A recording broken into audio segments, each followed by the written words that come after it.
Hi folks, my name is David. And my name is Alan. So today we are going to explain to you about the concept of object-oriented programming. And Alan will tell you about what is object-oriented programming and what things is included in object-oriented programming. So, to give an overview, object oriented programming is just one of the ways that we can program. And the other way, which is procedural program, we have already learned, most of you, I assume. But the reason why object oriented is so common, object oriented language and the way to program, is that it has certain benefits, certain advantages. First of all, it's easier to achieve the same functionality, to write the same functionality with less complex code and just less code in general. And also, it's easier to reuse the code. It's easier to expand the program. It's easier to debug, and a lot of time it's easier to make the logic easier to follow, and many more. So to summarize, you can make amazing programs using the procedural programming ways. However, it will be harder to maintain and to expand the program, and especially in some of the programs getting so large, sometimes it's even impossible to program it in a procedural programming way, and that's why we use object-oriented programming. So in object-oriented programming, we have four major concepts that we need to follow. Inheritance, polymorphism, abstraction and encapsulation. So Alan will talk more about the abstraction and encapsulation. So what I actually got wrong in at the start of the unit is that these four major concepts, they are what it is, concepts. They are not ways of doing things; they're just concepts. And in programming and in C sharp or other languages, there are different ways to achieve, let's say, abstraction, the concept. For example, in C sharp, we have many ways to achieve the concept abstraction. For example, we can use an abstract class. An abstract class is different from abstraction. Abstract class, we use abstract class in C sharp to can achieve abstraction, the concept. And another way to achieve abstraction is using a framework. In this case, in this unit, will be SplashKit, and calling the function I want to use. That's another way of achieving abstraction. I just want to go a bit more detailed what abstraction is. So abstraction, in the technical term, it means to hide all but the most relevant data. So in real life example, we can think of abstraction. We use abstraction in real life too. Abstraction means, let's say, you have a coffee machine, but I don't need to know how the coffee machine actually works. I just need to know how to use it. I just press a button and it works. And in this unit's case, I don't, when I'm using the framework SplashKit, I don't need to know how the draw circle method, the draw circle function of SplashKit works. I just need to call it, and that is what abstraction is. So let's get started to the concept of inheritance.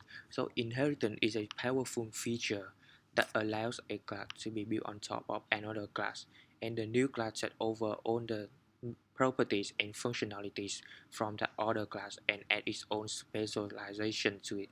So for example here, we can see that we had the super class snack, and we had the properties flavor, and we had the method edit, and we can print the each string to the console.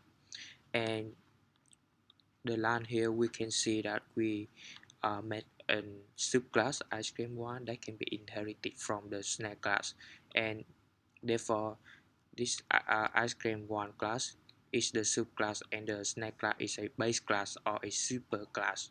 And a subclass can have all the properties and the functionalities from the superclass.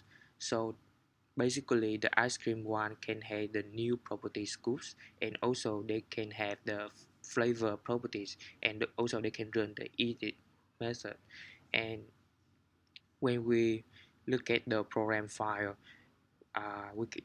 we can see that I have created an object from ice cream one, and I can use the flavor properties, I can use the scoop properties, and also I can run the edit method. So let's I comment on three lines here for in order for you to see how it works. So if I try to run the program right now,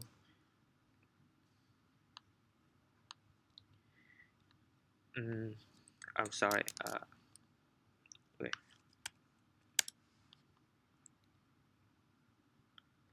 You can see that the program will print it, and that is the concept of inheritance. Next up is polymorphism. So what is polymorphism?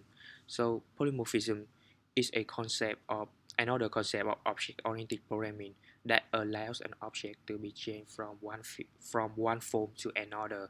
So we can see I have created an ice cream 2 class that can be inherited from the snack class as well. So I can have the properties scoops, and in addition to that I can have all the properties flavor and the method edit, because of the concept inheritance.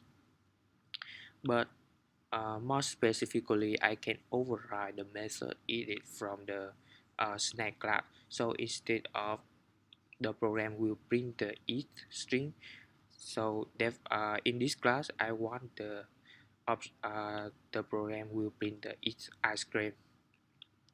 So let's look at an example here.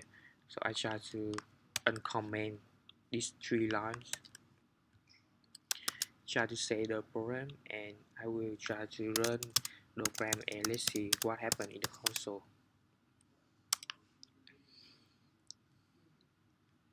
So in the console we can see that the program tries to print the eat ice cream, which it is overriding. And overriding a method allow it to be changed, allow an object to be changed during the runtime.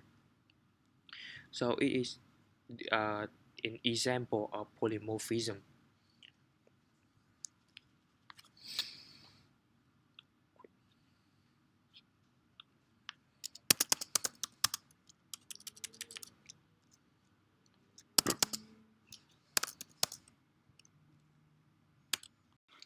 So after Hui here has explained what inheritance and polymorphism is, I just want to end the video with a note. So in object-oriented programming, these 4 concepts and the way to achieve these 4 concepts, they are just tools for us to use, which means we don't have to use it, but using it at the correct time will definitely make your life much, much easier. So you don't have to use the abstract class if you don't want to, but using it at certain cases will be very helpful.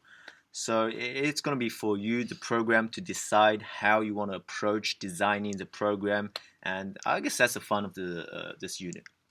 Anyway, effort in this unit and programming itself is not important, and it is matter that you understand programming skills to build a product that can impact to our real life.